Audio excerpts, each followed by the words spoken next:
Good morning, students. Yesterday we have to solve the problems on RL and RC series circuit.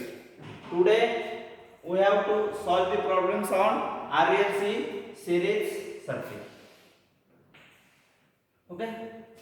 Problems. A RLC series circuit has R is equal to 25 ohm. R is equal to 25 ohm. Then inductive L is equal to 25 millihenry. Note it, millihenry. Okay? And capacitor or capacitance is equal to 25 microfarad. Also note this term. Find first inductive reactance, that is XL. Then capacitive reactance, that is XC. Then impedance, that is Z. Then current I. Then power factor cos phi, and last one power P. Okay.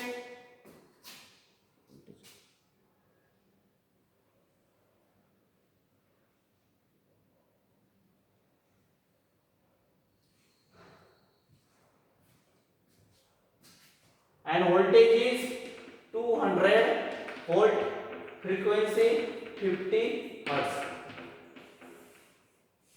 बघा, काल आपण RL आणि RC series सर्किटचे problem बघितले होते.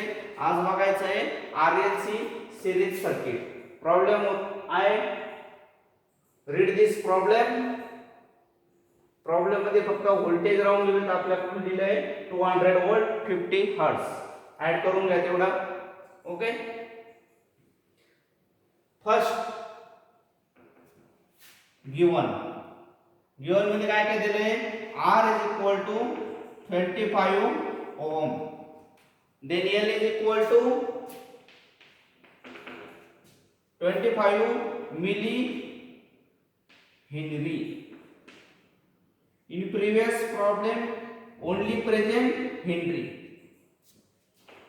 So converts 25 millihenry to 25 Henry. 25 10 raised to minus 3 Henry. Note this. Then third capacitor 25 microfarad. Again microfarad is converted to farad. C is equal to 25 into 10 raised to minus 6 farad. हे बघा, एक लक्षात ठेवा, milli henry to Henry करण्यासाठी किती? -3. आणि farad sorry microfarad to farad मध्ये करण्यासाठी -6. 10 raised to -3 means milli, and 10 raised to -6 means micro. Okay. शेवटपर्यंत हे लक्षात ठेवायचं.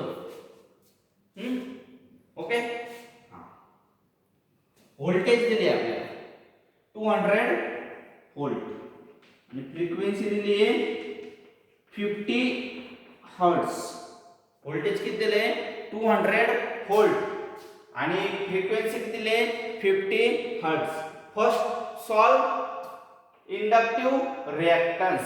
We have to know formula of XL is equal to which one? 2 pi FL. Then 2 in pi into 50 into L किती आहे? 25 into 10 raised to -3. Okay. Then calculation करा. XL is equal to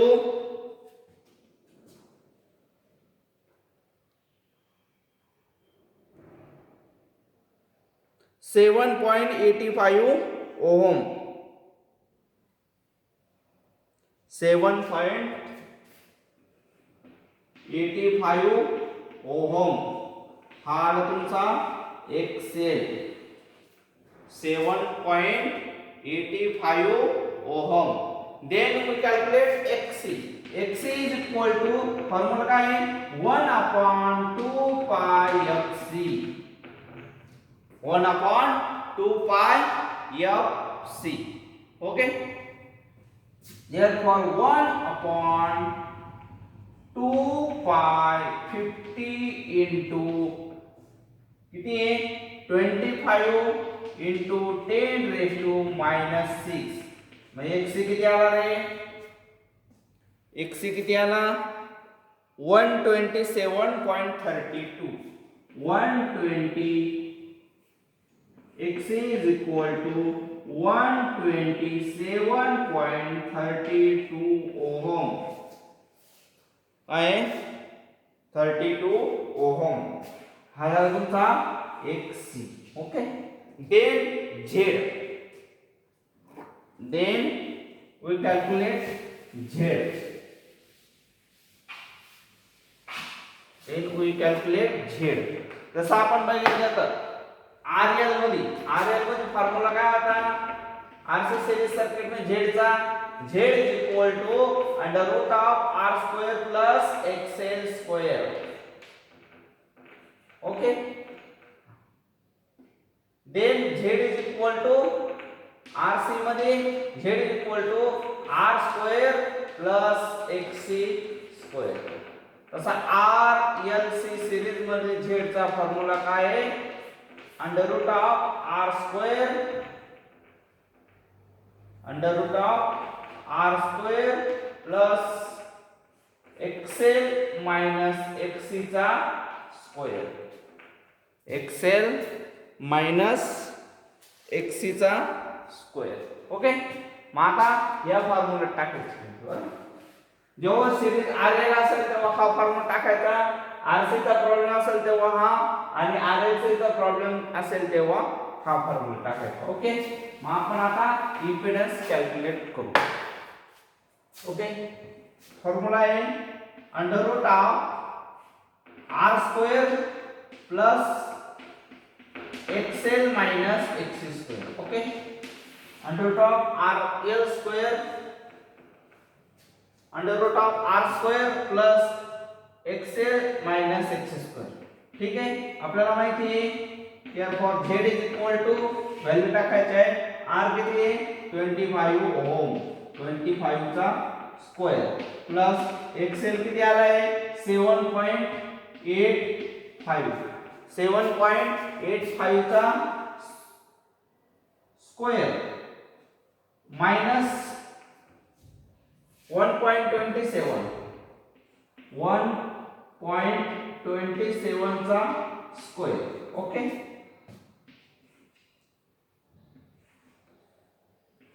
okay,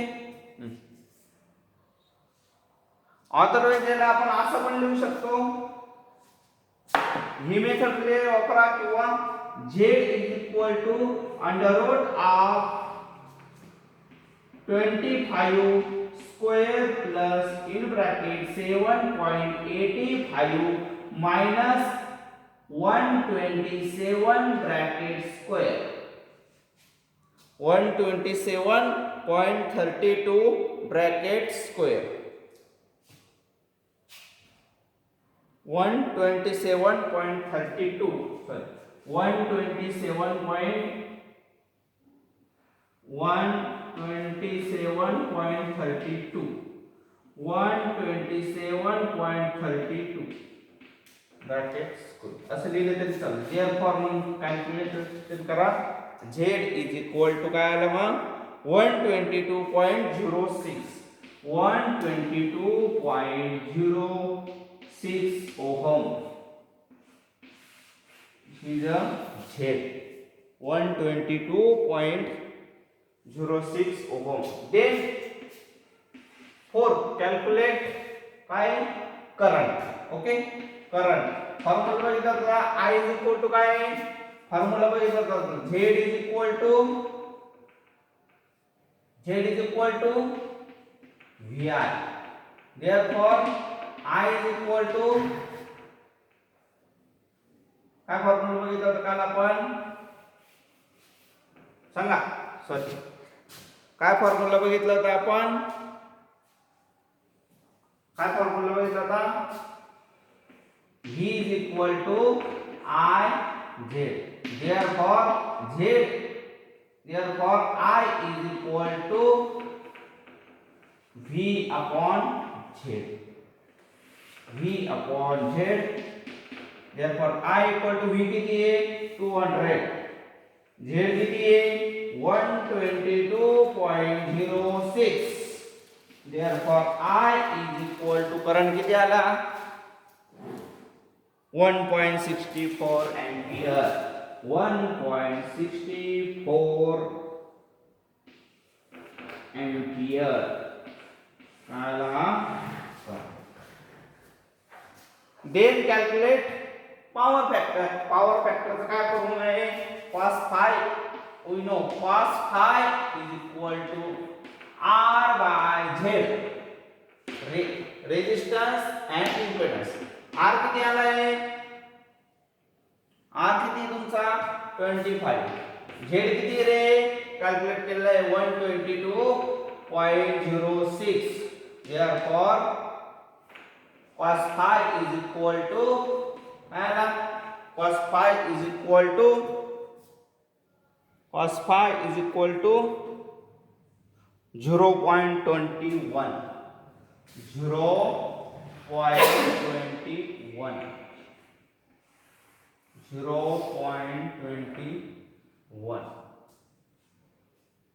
0.21. मग आता last one power तुम्हाला काढायची आहे 6. Last one power P is equal to आता simply formula आहे दोन फॉर्म्युले एक तर VI cos phi वापरा और P is equal to R square. R हा फॉर्म्युला वापरा दोन्ही पैकी एक फॉर्म्युला वापरा मला आन्सर नेक्स्ट लेक्चरला सांगा. ओके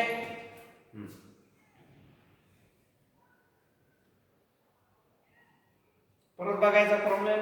ओके रिपीट करू आपण काल बघितलं होतं we have to solve the problems yesterday RL and RC series circuit. Today we have to solve the problem RLC series circuit. RLC problem. RLC series circuit has resistance 25 ohm. इथं लक्षात आलं पाहिजे आपल्याला 25 ओम रेजिस्टन्स दिला आहे problem मध्ये आणि inductance किती दिला आहे 25 मिली हेनरी. प्रीवियस प्रॉब्लेम मध्ये फक्त हेनरी होता आपल्याला इथंच लक्षात आलं पाहिजे इथं 10⁻³ लिहायचं म्हणजे हेनरी करण्यासाठी 10⁻³ 25 * 10⁻³ okay. Then capacitor 25 microfarad. Okay इथंच नोट आउट करून घ्यायचं ब्रॅकेट करायचा note out 25 * 10⁻⁶ farad. Okay find inductive reactance लक्षात पाहिजे that is XL. Find capacitive reactance that is XC. Then impedance Z. Then current I. Then power factor cos phi. Then power is equal to power P calculate करायचं आहे आपल्याला. Okay आणि voltage किती दिले 200 volt आणि 50 hertz. Problem मध्ये एवढं सगळं दिलेलं असेल. ओके मग एक्सेल फाइंड करायला लागेल फॉर्म्युला आठवलं पाहिजे तुम्हाला XL is equal to pi FL. XC is equal to 1/2 pi FC. Z is equal to √√ R square plus XL minus XC square. Then current V by Z cos R by Z असे फॉर्म्युले पटापट आणि power VI cos phi R I square R असे पटापट फॉर्म्युले आठवले पाहिजे. ठीक आहे. Then given दिलेले तुम्हाला गिवन किमती टाकायच्या याचा 2 पाय FL 2 पाय 50 * 25 * 10⁻³ XL is equal to 7.85 ohm. Then XC calculate XC is equal to 127.32. Then XL आला XC आला लक्षात ठेवायचं पुढच्या सगळ्या term Z is equal to R square plus XL minus XC square. Z आला पुढच्या टर्म Z आल्यानंतर इथून 3 स्टेप तुमच्या महत्त्वाच्या आहे. यानंतर फक्त काय करायचंय हे एक लक्षात नाही ठेवायचं, झेड लक्षात ठेवायचं. V is equal to I Z, I is equal to V upon Z. Okay, current काढायला cos phi r by Z. cos phi किती आला 0.21. पॉवर कॅल्क्युलेट करायची V I cos phi on I square r. तुम्ही power calculate करा homework साठी तुमच्या. Okay, this is the problems on RLC series circuit. Okay, same problem आहे. Book assignment मी देईल तुम्हाला, असाइनमेंट सॉल्व करायची तुम्ही. ओके, 2-3 दिवसात असाइनमेंट देईल याच्यावरती. Okay, tomorrow's lecture we have to discuss the topic of RLC parallel circuit. तर RL पॅरलल सर्किट आणि RC पॅरलल सर्किट. जसं सिरीज सर्किट बघितलं होतं तसंच आपण पॅरलल सर्किट नॅचरल तुम्ही बघितलं 10th ला किंवा 11th-12th ला, जे डायरेक्ट सेकंड इयर आहे ते 11th-12th ला तुम्ही सिरीज सर्किट आणि पॅरलल सर्किट असे दोन भाग शिकला होता. बरोबर, सिरीज सर्किट आपण बघितलं, पॅरलल सर्किट नेक्स्ट लेक्चरला बघायचं आहे. ठीक आहे, नेक्स्ट लेक्चरला पॅरलल सर्किट बघू. Okay, thank you.